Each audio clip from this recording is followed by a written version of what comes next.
Hello everyone and welcome to Cinderful Gaming. I hope you're all doing well, I hope you're all staying safe, and most of all, I hope you're all fighting that war against the Grey. Today's video, we're going to go through the article on Warhammer Community talking about the diseased rule in the new Maggotkin of Nurgle Battletome. So this has been a rule that all of us have known has coming for a while. Games Workshop mentioned this in the preview for Maggotkin of Nurgle back when they first revealed them. And so we're going to now have a look at the disease rule and see exactly what it is. We looked yesterday and a couple of the battle tactics that we know are coming worked on the disease rule, so this will give them a little bit more context as well. And so we start going down and we go disease. So this is the main rule here. So at the end of the movement phase and at the end of the combat phase, you give one disease point to each enemy unit that is within 3 inch of friendly Maggotkin of Nurgle units.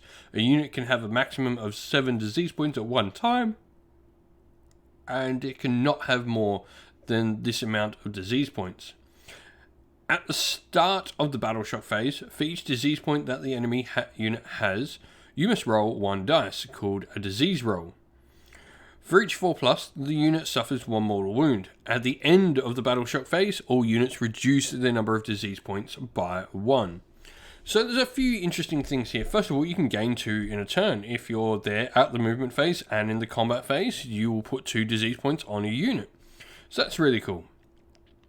And also, the disease roll happens at the start of the battle shock phase. So this will happen before any battle shock tests are taken. So this means that any casualties caused by disease rolls will affect battle shock rolls, which is cool in itself as well. I like that, there is a cap. We're going to obviously need some sort of token to put on units with this. The problem is, it's 7. I don't know of any 7-sided dice. So probably going to want to invest in maybe some D8s, potentially, I would say. And at the end of the battle shock phase, you reduce it by 1. So this is cool because it means like your opponent has the ability to remove them and to get rid of them, which I really like. I like that your opponent can, well, I'm not going to charge in combat because I don't want the disease roll on my unit, etc. And would like to try and keep their units alive and healthy. And so we're going to look at the second part of rules that we got as well, which is diseased weapons. So this is going to be the additional part that's going to really create some extra disease points. So if the unmodified hit roll for an attack made with a missile weapon or melee weapon by a friendly Maggotkin Nurgle unit model is a 6, that attack inflicts 1 disease point on the target in addition to any damage it inflicts.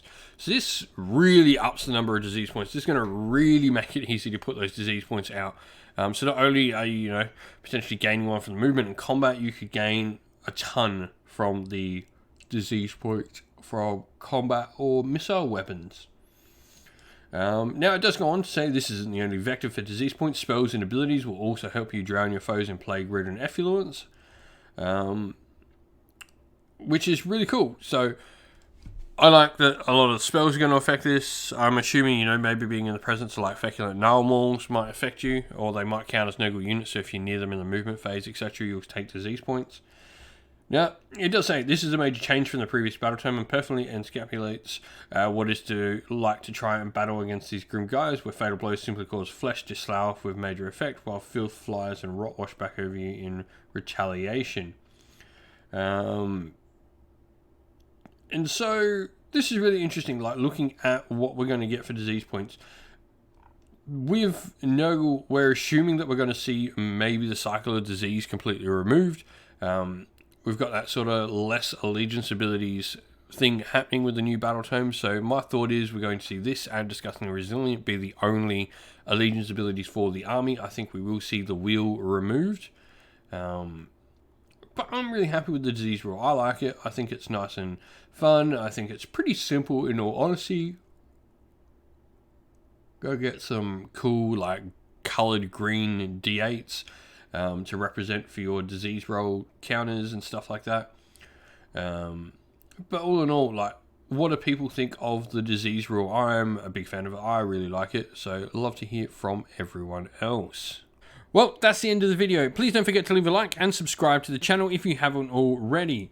Also, while you're at it, if you'd like to come chat more with me and other members of our fine little community here at Sinful Gaming, you can do so by following the link in the description of the video to our Discord server. Also, linked in the video's description, you'll find links to our Patreon and YouTube members where you can help support the channel in other ways as well. And you get a special shout out at the end of the video, as well as YouTube members getting some cool emojis to use during our live streams on YouTube. We'd like to give a special shout out to everyone who helps support the channel via Patreon and YouTube members. So a special shout out to Christian Weir, James Soren, Cowspawn, AJC, Kenny Lyle, Outer and Shop First, Andrew Bowen, Nathan Fee, The Rising Ape, Cure Dynamic, Agu, Anthony B, Anton Nielsen, JJ, Austrian Average Wargamer, Domir, Green Roots Gaming, Kenton Young, Steve T, The Real Zeot, Chris Wallace, Ronya, Vinny, Lockloric, The Johnny84, David Ellsworth, Revenar, and Wolfric Nick. And a special thanks to, first of all, Lady Witchfox Art, who does all the amazing channel artwork for us, and to Xmorphic, who does all the amazing background work for the Discord server. Once again, everyone, please don't forget to leave a like and subscribe to the channel if you haven't already. Thank you all for watching, everyone. Stay safe, stay well, and most of all, keep fighting that war against the Grey. Ciao for now.